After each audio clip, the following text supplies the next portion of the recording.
So good to worship together. Glad that you're here. And we're in our second week of the series we started last week in the Gospel of John. But as we get there, in fact, if you want to turn there in your Bibles, it's John chapter 2 is where we'll be. If you are looking for a Bible, there might be one in the seat underneath the seat in front of you. It's page 751, if you don't know where that's at. But we're thrilled to have you here. Anyone ever had one of those moments? You're like, what moment? You know, the moment like where you have a bunch of people over and like you're working on like throwing a party, and then like there's an uh-oh moment, a snafu, if you will, something that doesn't go as planned. A few years back, we had a group of people over on Super Bowl Sunday, right? Big deal. And we got a bunch of people coming, and then my brother is there, and he decides to make wings. How many of you are a fan of wings? Okay, big deal. This is awesome, great. But something happened in the oven. I don't know fully what happened, but I did see flames when we opened the oven, and smoke was billowing out and filling the whole downstairs of the house. And the smell, it just wasn't pretty. And so it's wafting through, and all of a sudden I'm realizing, I'm glad. And I don't know, the smoke is just kind of filling the whole side. We kind of open up all the windows and the sliding glass door. We got fans going, but for the whole first half of the game, it's like this. And as the host, you're like, oh no. And there's like this embarrassment side, and there's like, you're just trying to do everything to limit the damage, kind of damage control. Anyone ever had a moment like that at your house? I'm alone. Oh no, okay, Will, thank you. I'm glad that you've had mistakes too. So, this idea of something like that, but we're going to be looking into a story tonight that Jesus shows up in the midst of this celebration, and there's a snafu, an uh-oh moment that happens at this celebration. It's a big, big deal, even bigger than just embarrassment of what's going on. And John begins to write about that story in John chapter 2. And what he's going to record is Jesus' very first miracle that he records in his gospel account of Jesus' life. And he's going to call it a sign. What's interesting as you read through the Gospel of John, that we're going to walk our way through, is he doesn't use the word miracle. The other gospel writers will use that word, but he uses the word sign. And the Greek word for sign is like this token, the sign that delineates someone from the rest of what's happening around, meaning that these are to be a signpost to you, if you will. To say, this person is different. He is set apart. And what you're witnessing, what you're seeing is profound and significant and incredible. A miracle, but it's a sign to point you to the one who does the miracle. And that you don't get lost in just seeing the miracle and going, hey, that's pretty cool that happened. But he's trying to drive you to somewhere. He's trying to help you see Jesus. Jesus is the biggest deal of the whole Gospel of John.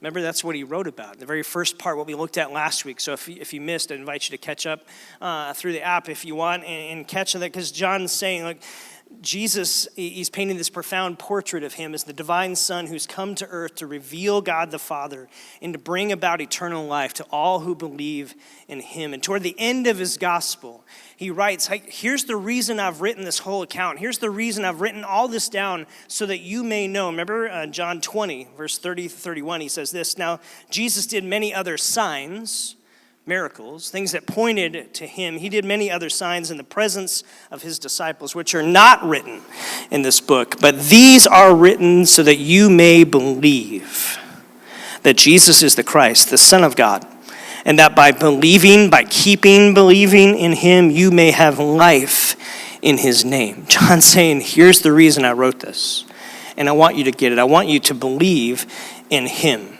And so Jesus shows up at this celebration, and here's how it begins in John chapter 2, verse 1. The next day, this stuff that's been unfolding in the last part of chapter 1 that we didn't look at. The next day, there was a wedding celebration in the village of Cana in Galilee. Jesus' mother was there, so Mary had some connection to this family, some connection to this celebration. She's there, and Jesus and his disciples were also invited to the celebration. The wine supply ran out during the festivities, and Jesus' mother told him they have no more wine. Now, why is Jesus at a wedding? Did you ever think about that? Like, sometimes in our Western world, we look at this and go, look, Jesus, you got like 3 years to get your disciples trained, to work toward the cross and the crucifixion and the resurrection. And like, these are intense times. Why are you wasting time, we might even say, going to a wedding and to a celebration? Well, why did Jesus go to the wedding? It's real simple. It's in verse 2. It tells you. He was invited. Is that a big deal? Yeah. I think it's a really big deal, actually. That people in a small town actually liked Jesus. That God Almighty didn't walk around all high and mighty. That the Holy One wasn't holier than thou. The one who knew it all wasn't a know-it-all. The one who created and owns all things on earth never strutted around like he did. I think it's a really big deal that Jesus was invited to a wedding, because it meant people liked Jesus. Here's the killer question. Do people like you? Because the reality is, if we're meant to be more and more like Jesus, well, that means, like, here's the profound thing when you think about Jesus' life. People who were nothing like Jesus liked Jesus. People who are nothing like him actually liked him and wanted to be around him. And the question for believers today, followers of Jesus today, is do we ever get to a place where we're kind of holier than thou, and we set ourselves apart and separate from, and we actually walk around with a frown on our face, like we don't enjoy life at all? And this isn't about being extroverted or introverted or being a glass half empty or full type person. This is just the reality of, hey, can you be you? Can you be exciting? Can you be a person that people want to engage with? This isn't a license to say, look, we need to go engage in debauchery or drunkenness or compromise or obscenities. No, this is just saying, look, can you give yourself freedom to not take yourself so serious? Can you laugh at yourself? Like, can you enliven a party a little bit? Can you ask questions of people where you kind of get them talking about themselves? You get to ask questions and say, look, I want to be a part. It's not about being over-the-top extrovert. It's just saying, look, can we walk around and not be an uptight, frown-wearing prude? Because sometimes Christians get labeled that. And sometimes Christians actually do that. And they do that in a premise to say, look, I'm more and more like Jesus. Listen, Jesus didn't walk around with a frown on his face all the time. If you read through the gospel accounts, people who were nothing like Jesus actually liked Jesus. Even if, that's part of what got him labeled from the religious leaders of the day, is that he hung around with people who were not religious too much. That he hung around people that he was actually welcoming and compassionate and open and vulnerable and in their life, and his life was open and he was approachable. So can that be said of us, of you and of me? Because we don't want to get to a place where we're never invited to a party. Can we just give ourselves permission not to take ourselves so seriously at times? And can we give ourselves permission to say, look, let's take an interest in people? So many times Christians are known for what they're against instead of who they're actually for. And so let's just be for people. And let's have conversation. And again, you don't have to be an over-the-top extrovert. If you're an introvert, be an introvert. But just be a nice one. don't be a jerk. That's kind of what this is saying. Jesus wasn't a jerk, so he got invited to the party. I hope you get invited to the party. I hope I get invited to the party. And so it's this reminder, hey, be open, be part of what Jesus is and what he's like. The story continues, it goes on, verse 3. The wine supply ran out during the festivities, so Jesus' mother, again, she has some connection to this. It's probably, tradition says that Joseph, Jesus' father, is probably passed by this point. And so Mary's there, and she comes to him, hey, they have no more wine.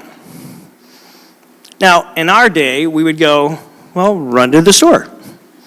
Like, that's what you do, right? You send someone with a credit card, or you send someone with the money, and you go run to the store. Not so easy back then. He says, dear woman, that's not our problem. Could you imagine hearing that from Jesus? Now, we look at this at first pass, dear woman, and we kind of go, whoa, this is your mom. Like, no, like, this is a term of endearment. Remember what he says from the cross? Woman, behold your son, son, behold your mother.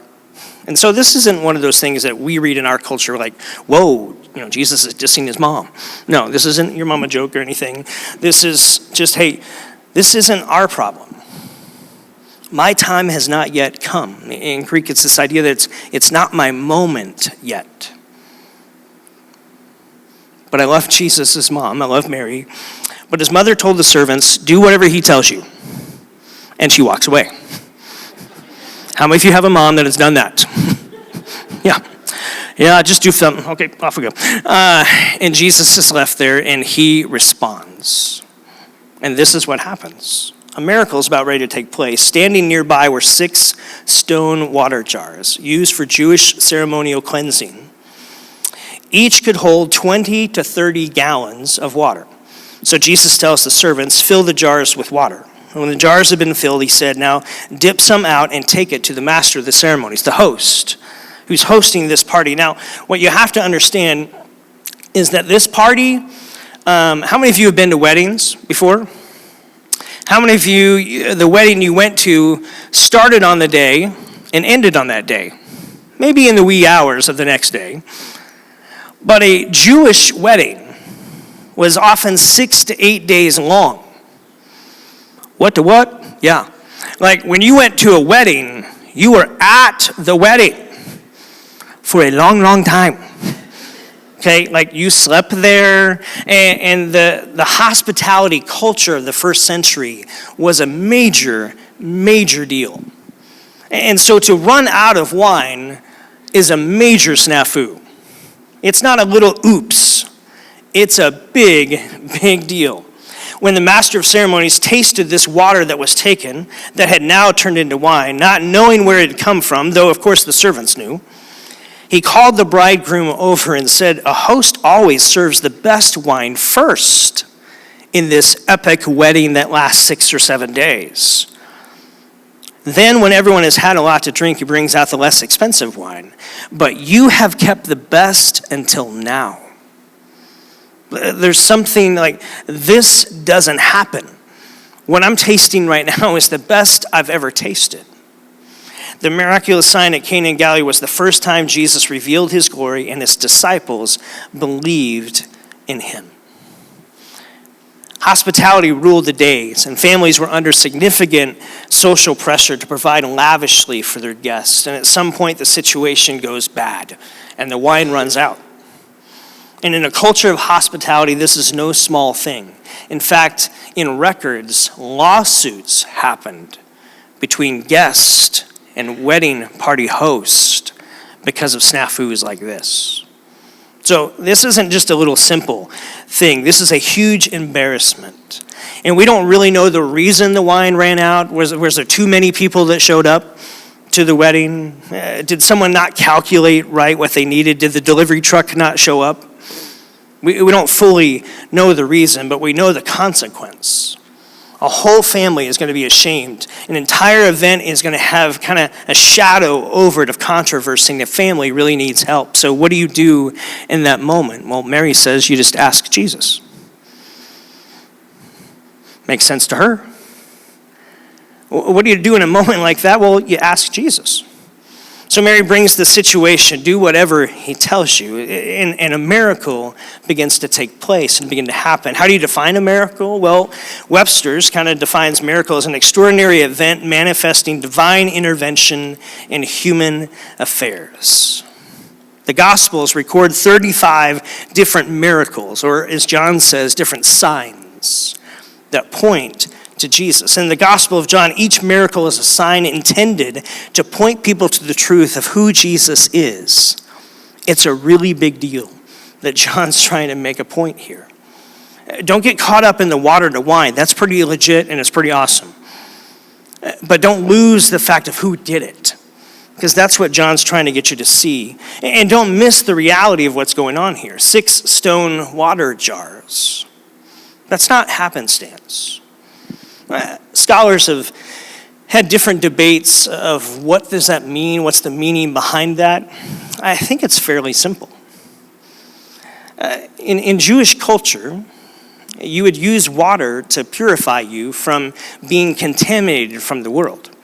And so before you would eat, as you just lived in life, at certain times you would put water over your hands and over your feet to wash yourself, to purify yourself. It was a ritual, a tradition that they would do in 6 water jars that would hold 20 to 30 gallons of water, have already been used. That's why they're empty.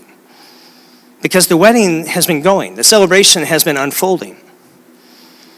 And standing there, Jesus says, use those and just fill them up with water.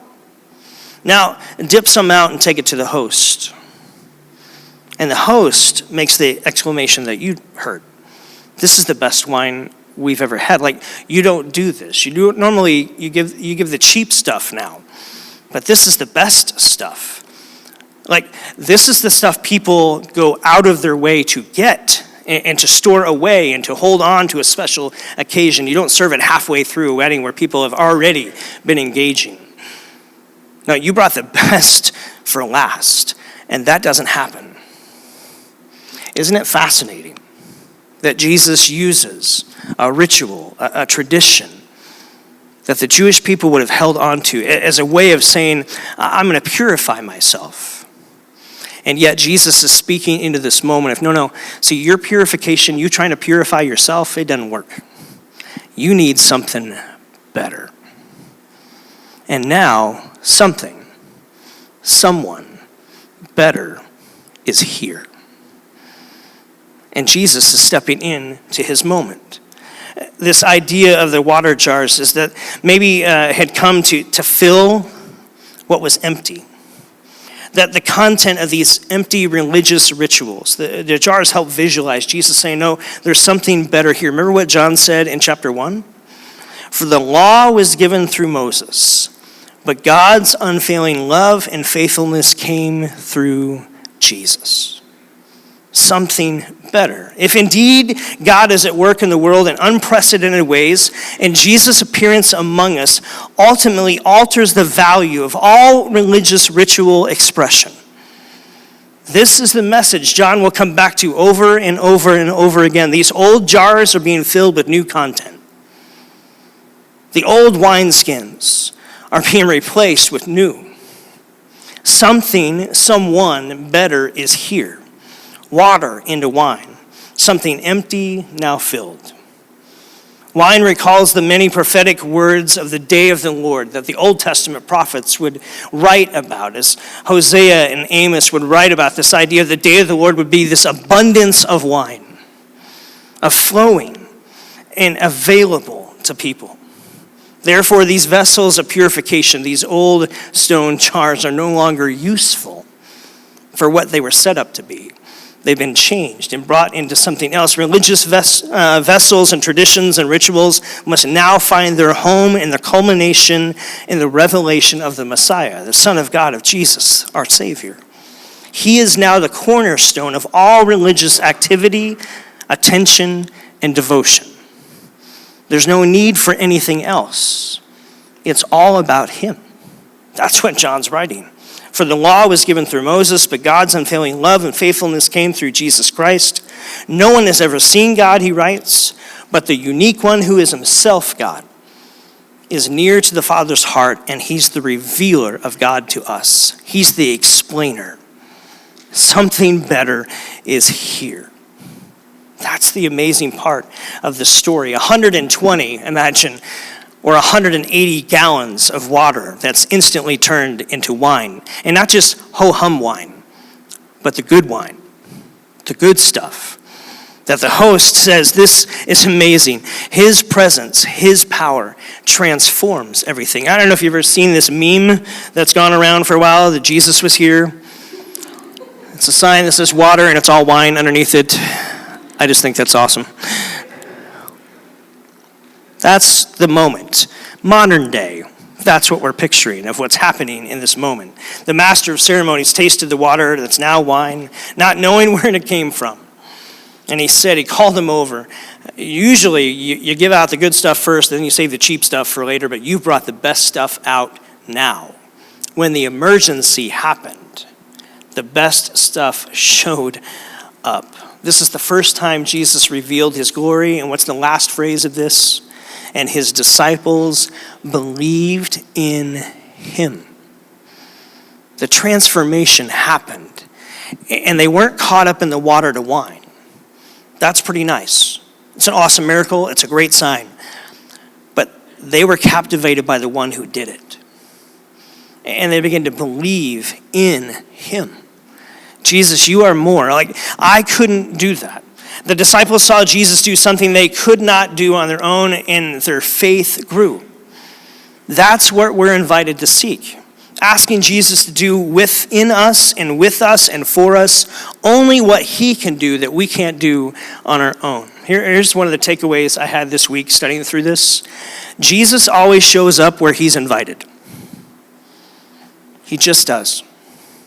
Jesus always shows up where he's invited. And when his power and his presence show up, things change. Transformation happens. And so, friends, have you thought that so easy our faith journey can get limited to a Sunday thing instead of it being an everyday, every hour kind of life thing? For some of you, you're struggling in finances. And it's been a struggle maybe for a long time for you. And you've been trying to get your arms around it. You're trying to solve things and you're thinking out and you're making plans, and all of that is great. But have you invited Jesus into it?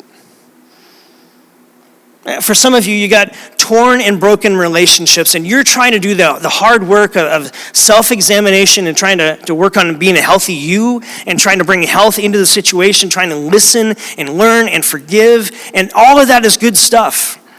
But have you invited Jesus into it? For some of us, we have families that are breaking. And we may try in all of our effort and all of our energy to do healthy things to help repair it and to restore it. But friend, have you invited Jesus into it? It's so easy sometimes to go, Jesus is a Sunday thing, and everything else is on me. Instead of saying, no, Jesus shows up wherever he's invited.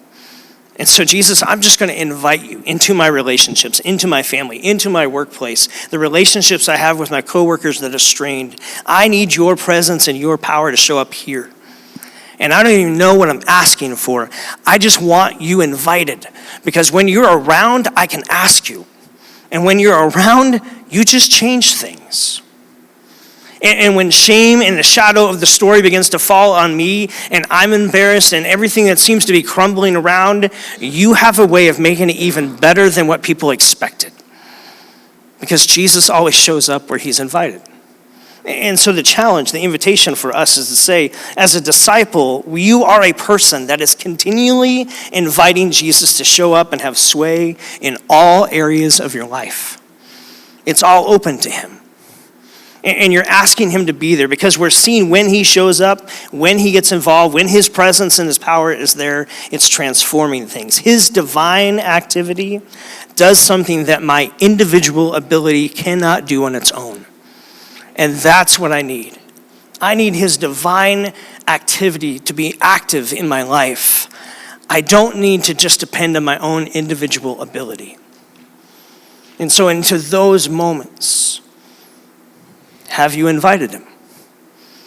What would it look like for you and for me, for us, to invite him more and more into all those areas of life that we struggle with? Sometimes we need his activity, his presence, and his power, and it meets us in surprising ways. Sometimes it's in the good moments of life, and he just blesses and surprises us even more. Sometimes it's in those challenging moments, those moments of struggle and doubt, where we're trying everything on our own, and yet into that moment, when we invite him, he surprises, and he blesses, and he shows up in ways. A few weeks ago, reading through Facebook and tried to keep tabs on most of you, and I came across a story of a friend of ours.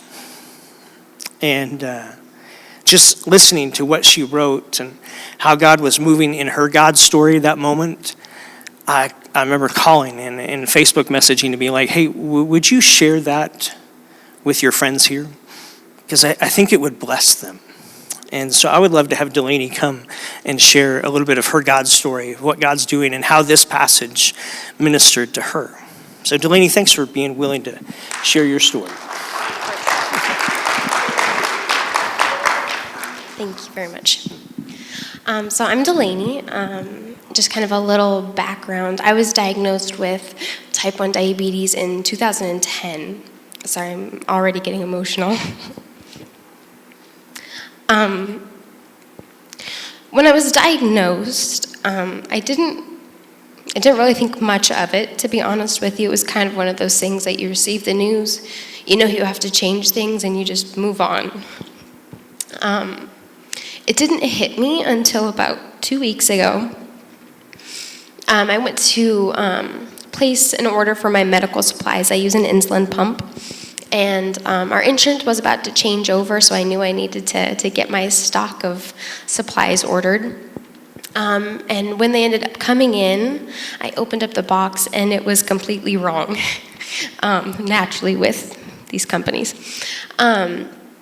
They shorted me 2 months of my supplies, and I just immediately felt panic, like strike over my body. And it's one of those things where it hit me. It's not one of those things where you order a pair of shoes and it's the wrong size and you can just take it back, or you order the wrong makeup and it's the wrong shade.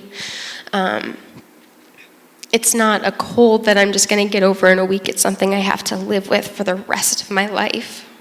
And I immediately felt angry. I felt angry and terrified and scared, not knowing if I was going to have the supplies that I needed to stay alive, which was a little dramatic at the time. And my husband was trying to encourage me through the time, and I just wasn't able to receive it, and so I went and I sat in our staircase just crying. And I was just staring at the order form and so confused how they could make so many mistakes and cost me the safety of my life. And then as I was sitting there, I realized these medical companies, these suppliers, they don't have my health in their hands. My God does. Amen. And so I went to bed, and I was still not completely settled, but I was at a little bit more peace. And I woke up the next morning ready to make the phone calls and fight these companies for the supplies that I needed. And I got on the phone, and it was just complete ease, which is the complete opposite of the interactions I've had before. Immediately apologizing for the mistake and that they were going to get it sent out right away. And on the phone, I just start crying to this poor lady, just saying thank you and explaining my story. And at the time, I just started reading through John, and so after I got off the phone with her, I went and sat down and picked up where I had left off, which was John 2. And then I started crying again because, obviously, as Jax just told us, he saw my need and he filled it. And then I ended up walking up to my mailbox, and there was another package in there of medical supplies, which previously they told me they would only give me 3 boxes of the testing strips that I needed when I needed 7. And I took the package back into our kitchen, and I opened it up, and there were 7 boxes, even though they said they were only going to give me 3. And so then more tears were coming down my face. And it was just this beautiful reminder that he exceeded my need. He exceeded what I had even hoped for, and went above and beyond. And it was just this beautiful moment of knowing that I don't have to fight anymore. He's fought for me, and he's already won the victory. And I want to encourage you to know that whatever you're going through in your life right now, whether it be small bumps in the road or big bumps or joyous things, he's already won your struggle. The cool thing is it continued on, as I shared with you on the phone, that I ended up going into work that day, and I'm a physical therapist assistant, so I was sharing a little bit of my story with a patient who I had discovered that day. She was also diabetic, and just sharing a little bit of my God moment with her. And she ended up saying, well, I have a bunch of supplies if you want them. And so God has supplied even more supplies than I could have imagined. So it was just one of those things that you can't deny God's power in it. And I was so excited to share it.